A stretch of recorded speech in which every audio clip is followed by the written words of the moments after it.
Hi everyone, एक बार फिर से स्वागत है आपका। आज न्यूज़पेपर में जो एजी हैं हरियाणा के एडवोकेट जनरल बलदेव महाजन जी, तो उनका आज इंटरव्यू आया है। तो जो भर्तियां हैं हरियाणा की एचएसएससी के through group C D TGT, इनकी जो वैकेंसी चल रही हैं फ़िलहाल, तो इनके बारे में क्या कुछ आगे सरकार की प्लानिंग है, भर्तियाँ कैसे होने वाली हैं। जो 5 नंबर हैं सोशियो इकोनॉमिक क्राइटेरिया के, उनके लिए सरकार सुप्रीम कोर्ट जाएगी या नहीं जाएगी, तो उसके सारी डिटेल आज एजी ने बताई हैं कि क्या कुछ आगे एचएसएससी की प्लानिंग है। तो उसी के बारे में बात करने वाले हैं, तो वीडियो कंप्लीट देखना, आपका कोई भी डाउट नहीं बचेगा। देखिएगा, सबसे पहले यहाँ पर सवाल जवाब दिए गए हैं कि जो न्यूज़पेपर है दैनिक सवेरा, उसने सवाल जवाब किए हैं जो हरियाणा के एजी हैं, जो सरकार के तकरीबन सारे केसेस लड़ते हैं सरकार की तरफ से, यानी कि वकील हैं। तो देखिएगा, इन्होंने क्या कुछ कहा है कि पहला क्वेश्चन इनसे पूछा गया कि जो हाईकोर्ट के फैसले पर अगली रूपरेखा बनाई गई है, तो आपका अगला कदम क्या होगा। यानी कि हाईकोर्ट का फैसला आ चुका है 5 नंबर का कि 5 नंबर हट चुके हैं, तो अब एचएसएससी की या सरकार की क्या कुछ प्लानिंग है। तो उन्होंने कहा है कि अब फ़िलहाल तो सुप्रीम कोर्ट की छुट्टियां चल रही हैं, अगर छुट्टियां ख़त्म होने के बाद किसी सीनियर एडवोकेट को एंगेज किया जाएगा, यानी कि कोई बढ़िया हाँ सीनियर एडवोकेट लिया जाएगा और बाद में सुप्रीम कोर्ट में केस अपील की जाएगी 5 नंबर को बचाने के लिए। फिर आगे क्वेश्चन पूछा जाता है कि अब तो फ़िलहाल तो छुट्टियां चल रही हैं सुप्रीम कोर्ट की, तो उसके खुलने का इंतज़ार किया जाएगा या पहले ही अपील दायर कर दी जाएगी। तो इस पर जो एजी हैं उनका कहना है, अगर सीनियर एडवोकेट पहले मिल उपलब्ध हो जाता है तो हम छुट्टियों का इंतज़ार नहीं करेंगे और अपील दायर कर देंगे, नहीं तो अदालत के खुलने का इंतज़ार ही करेंगे। फिर है कि हाईकोर्ट में जो रिव्यू दायर नहीं करेंगे, सुप्रीम कोर्ट में ही अपील दायर होगी, ये क्वेश्चन पूछा है दैनिक सवेरा ने। तो उनका जवाब है कि रिव्यू दायर हाई कोर्ट में नहीं करेंगे, सुप्रीम कोर्ट में हम अपील करेंगे, यानी कि अब दोबारा से रिव्यू के लिए हाई कोर्ट में नहीं जाएंगे। अब क्यों नहीं जाएंगे, तो यहाँ पर देखिएगा अपील का क्या ग्राउंड लिया गया है। तो इसमें बताया है कि जो Punjab and Haryana high court है, उनकी उसकी जो डबल बेंच ने पहले जो सोशियो इकोनॉमिक क्राइटेरिया के जो मार्क्स मिलते थे उसको सही ठहराया है, उसकी तारीफ़ भी की है, हरियाणा सरकार की प्रशंसा की है। लेकिन जो डबल बेंच है उसका फ़ैसला डबल बेंच ही नहीं पलट सकती, तो इसलिए हमें अब हाई अथॉरिटी यानी कि सुप्रीम कोर्ट में अब हमको जाना पड़ेगा और वहीं से ही ये फ़ैसला रिवर्स हो सकता है, यानी कि 5 नंबर बचे रह सकते हैं। फिर है कि हाई कोर्ट की जो डबल बेंच है उसने सामाजिक आर्थिक मानदंड के जो अंक है उनको असंवैधानिक घोषित किया है। तो सुप्रीम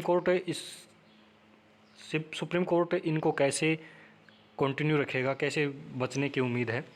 तो उन्होंने कहा है कि पहले जो डबल बेंच है उसने जो हमारे 5 नंबर हैं इनको संवैधानिक बताया था, संविधान का उल्लंघन नहीं माना था। लेकिन अब दोबारा से जब हियरिंग चल रही थी तो इसमें हमने ये पॉइंट रखा था, लेकिन तब सहमति नहीं बन पाई थी, यानी कि अदालत ने ढंग से गौर नहीं की, और इसलिए अब हमें सुप्रीम कोर्ट में इस बिंदु को शामिल करेंगे और इससे हमें जीत मिलेगी। फिर है कि सुप्रीम कोर्ट में तो सुनवाई होने के समय लग जाएगा, तब तक भर्तियों का क्या होगा। अब आती है भाई मेन बातें कि क्या कुछ अब प्लानिंग सरकार करने वाली है।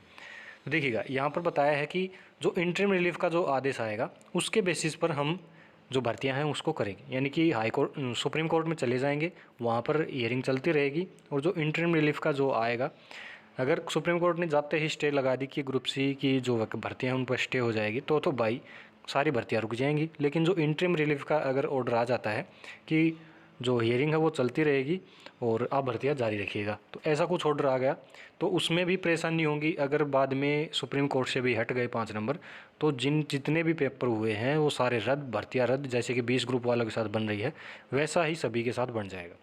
तो सरकार ऐसा कुछ सोच रही है कि हम जो इंटरिम रिलीफ हो गए उसके बेसिस पर भर्तियाँ कर देंगे। फिर आगे है कि अगर हाईकोर्ट के फैसले पर रोक लग गई तो ठीक, अन्यथा हाईकोर्ट के फैसले के अनुसार भर्ती पूरी कर लेंगे। तो यहाँ पर वही है जो मैंने बता दिया कि ग्रुप सी और डी की जो बकाया पदों का रिजल्ट जारी कर दिया जाएगा, यानी कि उस इंटरिम रिलीफ के जो सुप्रीम कोर्ट से जारी होगा ऑर्डर, उसके बेसिस पर सारी भर्तियाँ कर दी जाएंगी। अब सुप्रीम कोर्ट से 5 नंबर हट गए तो तुम्हारी नौकरी भी गई, दोबारा से पेपर सावरे। तो ऐसा कुछ प्लानिंग की सोच रही है सरकार। और फिर आगे है कि तब तक भर्तियाँ प्रक्रिया रुकी रहेगी। तो यानी कि यहाँ पर देखिएगा कि कि हम सुप्रीम कोर्ट में अपील दायर कर देंगे, फिर इंटरिम रिलीफ का आदेश आ जाएगा और उसके बाद जो भर्तियां हैं वो सुचारू रूप से चल पड़ेंगी, यानी कि तब तक भर्ती प्रक्रिया स्थिति में रहेगी, यानी कि जब तक इंटरिम रिलीफ का कोई ऑर्डर नहीं आता है तब तक भर्तियां रुकी रहेंगी और इंटरिम रिलीफ का ऑर्डर आते ही भर्तियां चालू हो जाएंगी। फिर यहाँ पर देखिएगा कि जो पहले नियुक्ति हो चुके हैं उन पर कोई प्रभाव तो नहीं होगा। तो यहाँ पर बताया है कि वैसे हाईकोर्ट ने उन्हें 6 महीने का समय दे रखा है जो रिजल्ट से पहले घोषित किए हुए हैं, उनमें सामाजिक आर्थिक मानदंड के अंक शामिल नहीं है, यानी कि जो रिजल्ट निकाला हुआ है पहले ही वो बिना 5 नंबर के निकाला हुआ है, तो उस पर कोई खतरा नहीं है। फिर आगे देखिएगा कि जो नई भर्तियां आएंगी वो सीईटी के अंडर होंगी या नहीं होंगी। तो यहाँ पर बता दिया गया है कि सारी भर्तियां भी, नई भर्तियां जो आएंगी वो भी सीईटी के अंडर होंगी। तो ये कुछ इंटरव्यू है भाई, जो सुप्रीम कोर्ट में सरकार ने जाने की तैयारी कर रखी है फुल। एजी का भी बयान आ गया है, पूरा इंटरव्यू आ गया है, तो यानी कि कोई चांसेस नहीं लग रहे हरियाणा में कोई भर्तियाँ कंप्लीट होंगी भी। तो और कोई अपडेट आएगी चैनल पर प्रोवाइड करा दी जाएगी। मिलते हैं नेक्स्ट इसी प्रकार के अपडेट में। धन्यवाद।